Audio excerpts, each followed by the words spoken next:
মুহাম্মাদুর রাসূলুল্লাহ সাল্লাল্লাহু আলাইহি ওয়াসাল্লাম। সবাই চোখ বন্ধ করে আরেকবার বলেন, ইখলাসের সাথে বলেন, শুধুই মাত্র তোমার আল্লাহকে দেখানোর জন্য, আমাদের রবকে দেখানোর জন্য একবার শুধু বলেন, লা ইলাহা ইল্লাল্লাহু মুহাম্মাদুর রাসূলুল্লাহ। আল্লাহর রাসূল বলেন, ওরে আমার উম্মত, এই লা ইলাহা ইল্লাল্লাহ কালিমাটা যদি আমার কোন উম্মত একবার শুধু ইখলাসের সাথে তার মালিককে দেখানোর জন্য, পৃথিবীর আর কাউকে দেখানোর জন্য নয়, শুধু একবার যদি জবান দিয়ে বলে, মা ক্বাল আবদুন লা ইলাহা ইল্লাল্লাহ, লা ইলাহা ইল্লাল্লাহু কত্তু মুখলিসান ইল্লা ফুতিহাত লাহু আবওয়াবুস সামাই হাত্তা তুফজিয়া ইলাল আরশি। একবার যদি কোনো বান্দা এই লা ইলাহা ইল্লাল্লাহ শুধুই মাত্র আল্লাহকে খুশি করার জন্য বলে, এই একবার বলার কারণে রাসূল বলেন, সে বলার সাথে সাথে আল্লাহ পাক রব্বুল আলামিন আসমানের সমস্ত দরজাগুলো খুলে দেয়। সুবহানাল্লাহ। এই যে আপনি সুবহানাল্লাহ বললেন, এই সুবহানাল্লাহর জন্য কাল হাসরের ময়দানে আমাদের আফসোস করতে হবে। প্রত্যেকটা মানুষ যখন, জান্নাতীরা জান্নাতে চলে যাবে, জাহান্নামীরা জাহান্নামে চলে যাবে, জান্নাতে যাওয়ার পরে কি কোনো কিছুর আফসোস থাকবে? থাকবে? কোনো কিছুর অভাব থাকবে? কোনো নিয়ামতের অভাব থাকবে? কোনো কিছুর অভাব থাকবে না। কিন্তু পয়গম্বর বলেন, লাইসা ইয়াতাহাসসারু লাম ইয়াতাহাসসার আহলুল জান্নাহ ইল্লা আলা সাআতিন মাররাত বিহিম লাম ইয়াযকুরুনাল্লাহ আযজা ওয়া জাল। রাসূল জানায়, ওরে আমার সাহাবীরা, জান্নাতে যখন আমার সমস্ত উম্মত জান্নাতে চলে যাবে, তাদের নিয়ামতের কোনো অভাব হবে না, আরাম আয়েশের কোনো অভাব হবে না। কিন্তু ওই আরামের জায়গায় থেকেও আমার উম্মত শুধু একটা জিনিসের জন্য আফসোস করবে। জানো কি সেটা কি? জানেন না এটা কি? জানেন এটা কি? আল্লাহর রাসূল বলেন, উম্মতেরা রে, ওই জান্নাতের মধ্যে থেকে তুমি ওই সেকেন্ডটা, ওই মুহূর্তটার জন্য তুমি আফসোস করবে যে এই মুহূর্তটা দুনিয়াতে তোমার জিকির ছাড়া অতিবাহিত হয়েছে। আপনি বলবেন, আল্লাহ এত নিয়ামত, একবার সুবহানাল্লাহ, এত ফজিলত, এটা তো এখানে দেখা যায় না। ওখানে যখন সুবহানাল্লাহর ফজিলত দেখবেন, তখন আল্লাহ বলবেন, আল্লাহ ওই এক সেকেন্ডের সুবহানাল্লাহ যদি আমি বলতে পারতাম, তাহলে আমার হাজারো কোটি জান্নাতে আরো মর্যাদা বেড়ে যেত। সুবহানাল্লাহ। ওই মুহূর্তটার জন্য জান্নাতবাসীরা কি করবে? আফসোস করবে। আল্লাহ জিকিরের জন্য যে সুবহানাল্লাহ একবার বলেন, রাসূল বলেন, সুবহানাল্লাহ যে একবার বলবে, কুরিসাত লাহু জান্নাতুন, কুরিসাত লাহু নাখলাতুন ফিল জান্নাহ, সাথে সাথে জান্নাতে একটা খেজুর গাছ হয়ে যায়। সুবহানাল্লাহ। বলেন না আবার সুবহানাল্লাহ। এই খেজুর গাছটা কি পরিমাণ বড় জানেননি? অন্য হাদিসের মধ্যে আল্লাহর রাসূল বলেন, ইন্না ফিল জান্নাতি লা শাজারা। ওরে আমার সাহাবীরা, জান্নাতের মধ্যে যে গাছগুলো জিকিরের মাধ্যমে আল্লাহ পাক রব্বুল আলামিন দান করবে, জানো রে সাহাবী, ওই গাছগুলো বড় কি পরিমাণ হবে, কি পরিমাণ আয়তনের হবে? ইন্না ফিল জান্নাতি লা শাজারাতান ইয়াসিরুর রাকিবু ফি জিল্লিহা মিআতু আমিন। একটি শক্তিশালী আরবীয় ঘোড়া যদি 100 বছর পর্যন্ত ওই জান্নাতের একটা গাছের চতুর্পাশ দিয়ে দৌড়ে 100 বছর পর্যন্ত, 100 বছর দৌড়ার পরেও লা ইয়াকতাউহা, ওই গাছটা দৌড়ে শেষ করতে পারবে না। সুবহানাল্লাহ। একবার সুবহানাল্লাহ যদি বলেন। এমন আমল, অসংখ্য আমল রয়েছে। অন্য হাদিসের মধ্যে আল্লাহর রাসূল বলেন, পৃথিবীর মধ্যে সবথেকে শ্রেষ্ঠ ব্যক্তি কিয়ামতের ময়দানে আল্লাহ পাক ওই ব্যক্তি হবে। কি আপনারা শ্রেষ্ঠ হইতে চাননি? একটু হাতটি ওঠান দেখি, কে কে শ্রেষ্ঠ হইতে চায়? আল্লাহ তাআলা এখানে সকলকে জান্নাতে হাসরের ময়দানে আল্লাহর শ্রেষ্ঠ বান্দা হিসেবে কবুল করেন। সকলে বলে আমিন। তাহলে শ্রেষ্ঠত্বের আমলটা কি জানা দরকার আছে না? আল্লাহর রাসূল সাল্লাল্লাহু আলাইহি ওয়াসাল্লাম হাদিসের মধ্যে বলেন, মান ক্বালা হিনা ইউসবিহু ওয়া হিনা ইউমসি সুবহানাল্লাহি ওয়া বিহামদিহি। আল্লাহর রাসূল বলেন, এই সাহাবী, আমার উম্মতের মধ্যে ব্যক্তি সকালবেলা অথবা সন্ধ্যার সময় সুবহানাল্লাহি ওয়া বিহামদিহি মিআতু মাররা, এই যে সুবহানাল্লাহি ওয়া বিহামদিহি এই জিকিরটা 100 বার করবে। কয় শতবার? জোরে বলেন, কয় শতবার? অনেক কষ্ট নাকি? 100 বার করতে অনেক কষ্ট হইব, 2 মিনিট 3 মিনিট সময় লাগে। কিন্তু আল্লাহ রাসূল বলেন এত ফজিলত, এত ফজিলত। রাসূল বলেন লাম ইয়াতি আহাদুন ইয়াউমাল কিয়ামাতি বিআফযালি মিম্মা জা। হাসরের ময়দানে যে ব্যক্তি সকাল সন্ধ্যায় এই বাক্যটা, এই জিকিরটা 100 বার পড়তো, সুবহানাল্লাহি ওয়া বিহামদিহি, সুবহানাল্লাহি ওয়া বিহামদিহি 100 বার পড়বে, কাল হাসরের ময়দানে লাম ইয়াতি আহাদুন ইয়াউমাল কিয়ামাতি বিআফযালি মিম্মা জাআ ইল্লা ওয়াহিদুন। যে ব্যক্তি পড়বে তার চেয়ে সারা কিয়ামতের ময়দানে আর শ্রেষ্ঠ কোনো ব্যক্তি আসতে পারবে না। সুবহানাল্লাহ। অন্য হাদিসের মধ্যে আল্লাহ রাসূল বলেন এই যে সুবহানাল্লাহ বললেন, এই একবার সুবহানাল্লাহর কি পরিমাণ দাম, কি পরিমাণ দাম। রাসূল বলেন উম্মত তোমার কি পরিমাণ গুনাহ হয়েছে। মান ক্বালা সুবহানাল্লাহি ওয়া বিহামদিহি গুফিরাত লাহু যুনুবুহু। তুমি যদি এইভাবে সুবহানাল্লাহি ওয়া বিহামদিহি 100 বার পড়ো, আল্লাহর রাসূল বলেন তোমার জিন্দেগীর সকল গুনাহগুলোকে আল্লাহ ক্ষমা করে দিবে। সুবহানাল্লাহ। গুনার পরিমাণ যতই হোক না, হাদিসের মধ্যে আসছে ওয়াইন কানা মিসলা জাবাদিল বাহরি, সমুদ্রের ফেনা পরিমাণও যদি গুনাহ হয়, এই জিকিরের দ্বারা সমস্ত গুনাহগুলো ধুয়ে মুছে শেষ হয়ে যাবে। সুবহানাল্লাহ।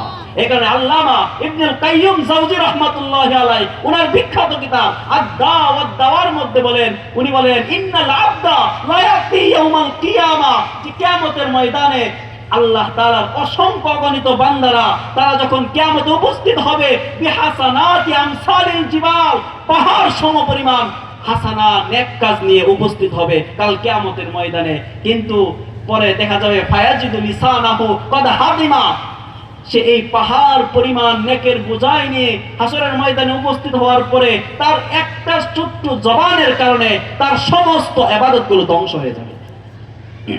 এই জবানের অপব্যবহারের কারণে তার সমস্ত ইবাদতগুলো কি হয়ে যাবে? ধ্বংস হয়ে যাবে।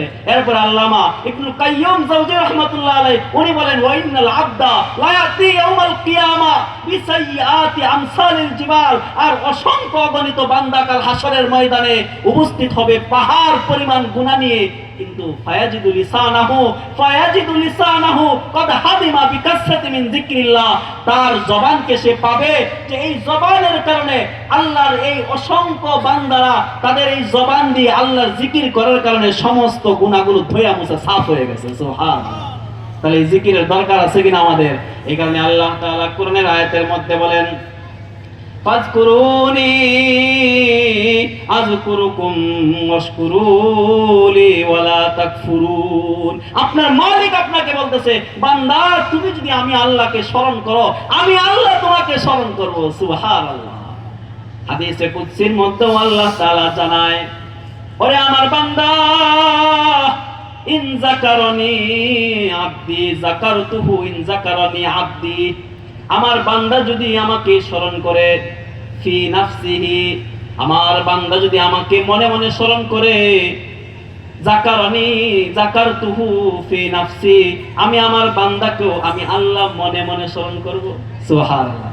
ওয়া ইন যাকারানি ফি মালাইন, আমার বান্দা যদি আমাকে কোন মজলিসের মধ্যে স্মরণ করে, পয়গম্বর বলে রে বান্দা তোমার আল্লাহর স্মরণ যদি দুনিয়াতে কোন মজলিসের মধ্যে করো, আল্লাহ তাআলা ডাক দিয়ে কয় বান্দা যাকারতুহু ফি মালাইন খায়রুম মিনহুম, আমি আল্লাহ তোমার আলোচনা এমন মজলিসে করব, এমন মজলিসে করব, সারা দুনিয়ার সমস্ত মজলিস যদি একত্রিত হয়ে যায় তাও ওই আমার মজলিসের পরিমাণ শ্রেষ্ঠ হতে পারবে না। সুবহানাল্লাহ। অর্থাৎ ফেরেশতাদের মজলিসে আমি তোমার আলোচনা করব। সুবহানাল্লাহ। তাহলে আমার এই জিকির করার প্রয়োজন আছে কিনা, করব কিনা আমরা ইনশাআল্লাহ? একটু হাতটা ওঠাই, ইনশাআল্লাহ হাতটা ওঠাই। আল্লাহ তাআলা সকলকে এরকম জিকির করার তৌফিক দান করুন। সকলে বলে আমিন। এই জিকির করলে আমি আলোচনা শেষ করে দেব, জিকির করলে সর্বশেষ কি ফায়দাটা হবে দেখেন। একটা আয়াত কোরআনের মধ্যে আপনারা অনেকেই জানেন, আল্লাহ পাক রব্বুল আলামিন কোরআনের আয়াতের মধ্যে বলেন, ইয়া আইয়াতুহান নাফসুল মুতমাইন্নাহ। আগে তো শুনছেন জিকিরের দ্বারা অন্তর কি হয়ে যায়, প্রশান্তি হয়ে যায়। যাদের অন্তর প্রশান্ত থাকে, ওই প্রশান্ত হৃদয়ের অধিকারী ব্যক্তিগুলোকে মৃত্যুর সময় কি সুসংবাদটা দিবে আল্লাহ তাআলা এটাও কোরআনের মধ্যে জানায় দিয়েছে। আল্লাহ তাআলা বলেন, ইয়া আইয়াতুহান নাফসুল মুতমাইন্নাহ ইরজিই ইলা রাব্বিকি রাদিয়াতাম মারদিয়া ফাদখুলি ফি ইবাদি ওয়াদখুলি জান্নাতি। আল্লাহ তাআলা মৃত্যুর সময় অসংখ্য অগণিত ফেরেশতারা ওই প্রশান্ত হৃদয়ের অধিকারী ব্যক্তির কাছে এসে তাকে স্বাগতম জানাবে আর বলবে, হে পবিত্র আত্মা, হে প্রশান্ত আত্মা, তুমি বের হয়ে আসো, তোমার রবের দিকে বের হয়ে আসো। যেই রব তোমার প্রতি সন্তুষ্ট, তুমিও তোমার রবের প্রতি সন্তুষ্ট। ফাদখুলি ফি ইবাদি ওয়াদখুলি জান্নাতি, তুমি আল্লাহর ওই মনোনীত জান্নাতি বান্দাদের দলভুক্ত হয়ে যাও। সুবহানাল্লাহ। প্রসিদ্ধ ঘটনা সিয়ারু আলামিন নুবালার মধ্যে আল্লামা যাহাবী রাহমাতুল্লাহি আলাইহি উনি একটা ঘটনা আনছেন। আপনারা জানেন বিখ্যাত সাহাবী হযরত আব্দুল্লাহ ইবনে আব্বাস রাইসুল মুফাসসিরিন যাকে বলা হয়, উনার কবর হলো তায়েফে। যারা উমরাতে গেছেন বা হজে গেছেন দেখছেন উনার কবর তায়েফে। উনার একটা ঘটনা শুনেন, শুনবেন নি? কষ্ট হইতেছে আপনাদের? কষ্ট হইতেছে? আশ্চর্যজনক সাহাবী তারা ছিলেন, রাইসুল মুফাসসিরিন। ওই কিতাবের মধ্যে সিয়ারু আলামিন নুবালার মধ্যে লিখছেন, মাতা ইবনে আব্বাস বিত-তায়েফ। রাসূলের সাহাবী আব্দুল্লাহ ইবনে আব্বাস রাদিয়াল্লাহু তাআলা আনহু তায়েফের ময়দানে মৃত্যুবরণ করলেন। ফাইদা তাইরুন, হঠাৎ করে দেখলেন একটা পাখি আসছে। পাখি লাম ইউরা আলা খিলকাতিহি, যে পাখিটাকে সচরাচর দেখা যায় না, এরকম পাখি মানুষ সচরাচর দেখে নাই। হঠাৎ একটা অপরিচিত পাখি যদি আপনাদের সামনে আসে, আপনারা দেখলে তো অবাক হয়ে যাবেন, কি এই ভিন দেশের পাখি কোত্থেকে আসলো? ওই সাহাবী মারা যাওয়ার পরে হঠাৎ করে কোত্থেকে একটা পাখি আসলো, যে পাখিটাকে মানুষ আর জিন্দেগিতে কখনো দেখে নাই। ফাদাখালা নাশাহু, পাখিটা এসে সাথে সাথে হযরত আব্দুল্লাহ ইবনে আব্বাসের কাফনের ভিতর ঢুকে গেছে। কাফনের ভিতরে ঢুকে গেছে। কেউ দেখে নাই এই পাখিটা বের হতে। ফালাম্মা দুফিনা, এরপর যখন পাখিটাকে খুঁজে আর পাওয়া যায় না, আব্দুল্লাহ ইবনে আব্বাসকে তখন কবরের মধ্যে দাফন করে দেয়। কবরের মধ্যে দাফন করার পরে মানুষগুলো যখন কবরের চতুর্পাশে দাঁড়িয়ে রয়েছে, দাফন শেষ হওয়ার পর হঠাৎ করে দেখে ওই কবরের ভিতর থেকে তুলিয়াত হাযিহিল আয়া মিন শাফিরিল কবরে, কবরের এই ভিতর থেকে কোত্থেকে জানে আওয়াজ আসছে কোরআনের তেলাওয়াতের, লা ইউদরা মান তালাহা, কেউ বলতে পারে না কে জানি তেলাওয়াত করতেছে।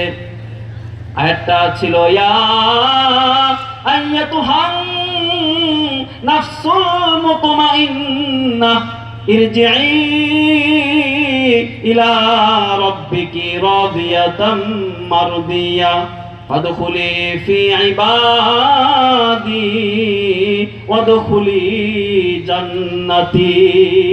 সুবহানাল্লাহ, জোরে কান্না সুবহানাল্লাহ। কবর থেকে ওই পাখি কি করতেছে? এই আয়াত তেলাওয়াত করতেছে, যে তারা আসলে প্রশান্ত হৃদয়ের অধিকারী ছিলেন।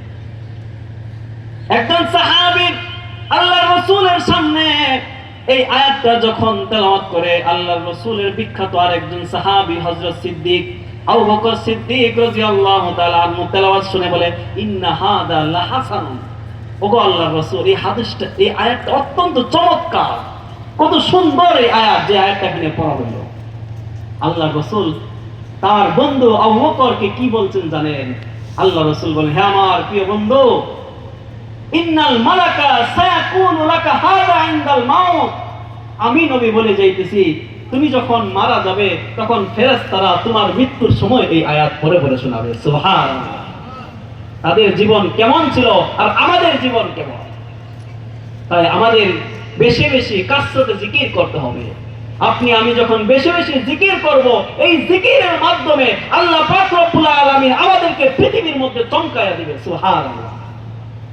এই কারণে আল্লাহ তাআলা আয়াতের মধ্যেও বলছেন, আল্লাহর রাসূল হাদিসের মধ্যেও, যে আমি শুরুতে হাদিসটা পড়েছি, মান কানা ইউমিনু বিল্লাহি ওয়াল ইয়াউমিল আখির ফালইয়াকুল খায়রান আও লিয়াসমুত। আল্লাহর রাসূল বলেন, ওরে আমার উম্মতেরা, আমার উম্মতেরা, যারা আল্লাহকে বিশ্বাস করো, পরকাল বিশ্বাস করো, তার জন্য উচিত হলো কোনো কথা যদি বলতে চাও, ফালইয়াকুল খায়রান, তাহলে ভালো কথা বলো। আর যদি ভালো কথা বলতে না পারো তাহলে আউলিয়াসমু, তাহলে চুপ থাকো, তুমি নীরব থাকো। কেমন জানি আরেকজন সাহাবী জিজ্ঞেস করলেন, ও আল্লাহর রাসূল, ভালো কথা কি? তাহলে বলে দেন। রাসূলুল্লাহ হাদিসের মধ্যে ভালো কথা কি বলে দিতেছেন, লান আকুলা লা ইলাহা ইল্লাল্লাহ সুবহানাল্লাহ ওয়ালহামদুলিল্লাহি আল্লাহু আকবার। এটা হলো ভালো কথা। এটা আমি নবী বলি নাই, আল্লাহর রাসূল আরেক হাদিসের মধ্যে বলেন, আহাব্বুল কালামি ইলাল্লাহ, এটা আল্লাহর কাছে পছন্দনীয় কথা চারটা। এক নম্বরে হলো লা ইলাহা ইল্লাল্লাহ, দুই নম্বরে হলো সুবহানাল্লাহ, তিন নম্বরে হলো আলহামদুলিল্লাহ, চার নম্বরে হলো আল্লাহু আকবার। রাসূল বলেন, কেমন দামি কথা জানো নি? আহাব্বু ইলাইয়া মিম্মা তালাআত আলাইহি শামসু, সারা পৃথিবীর মধ্যে যত জায়গায় সূর্য উদিত হয়, রাসূল বলেন, হে আমার উম্মতেরা, সারা পৃথিবীর চেয়ে আমি নবীর কাছে এই চারটা কথার দাম বেশি। আল্লাহ রাসূল অসংখ্য কথার মধ্যে বলে যে এই আমলটা আমি নবীর কাছে দুনিয়ার চেয়েও শ্রেষ্ঠ। এর অর্থ কি? আল্লাহ রাসূল মুহাদ্দিসিনে কেরাম অন্য হাদিসের মধ্যে ব্যাখ্যা গ্রন্থের মধ্যে লিখছেন, এই কথার অর্থ হলো আর দুনিয়া মুনযু খুলিকাত ইলা ইয়াউমিল কিয়ামা, আর দুনিয়া মুনযু খুলিকাত ইলা ইয়াউমিল কিয়ামা, কিয়ামত পর্যন্ত পৃথিবীর মধ্যে যত স্বর্ণ বলেন, যত রূপ বলেন, যত হীরা মণি মুক্তা, যত খনিজ পদার্থ এই পৃথিবীর মধ্যে আবিষ্কৃত হয়েছে, কিয়ামত পর্যন্ত হবে, রাসূল বলেন এই সব কিছু থেকে আমি নবীর কাছে এই চার কথার দাম বেশি। সুবহানাল্লাহ। তাই আমরা বেশি বেশি আমল করব কিনা ইনশাআল্লাহ জিকির। আল্লাহ তাআলা আমাদের সকলকেই বেশি বেশি জিকির করার তৌফিক দান করুন। ওয়া আখির দাওয়ানা আলহামদুলিল্লাহি রাব্বিল আলামিন। আসসালামু আলাইকুম।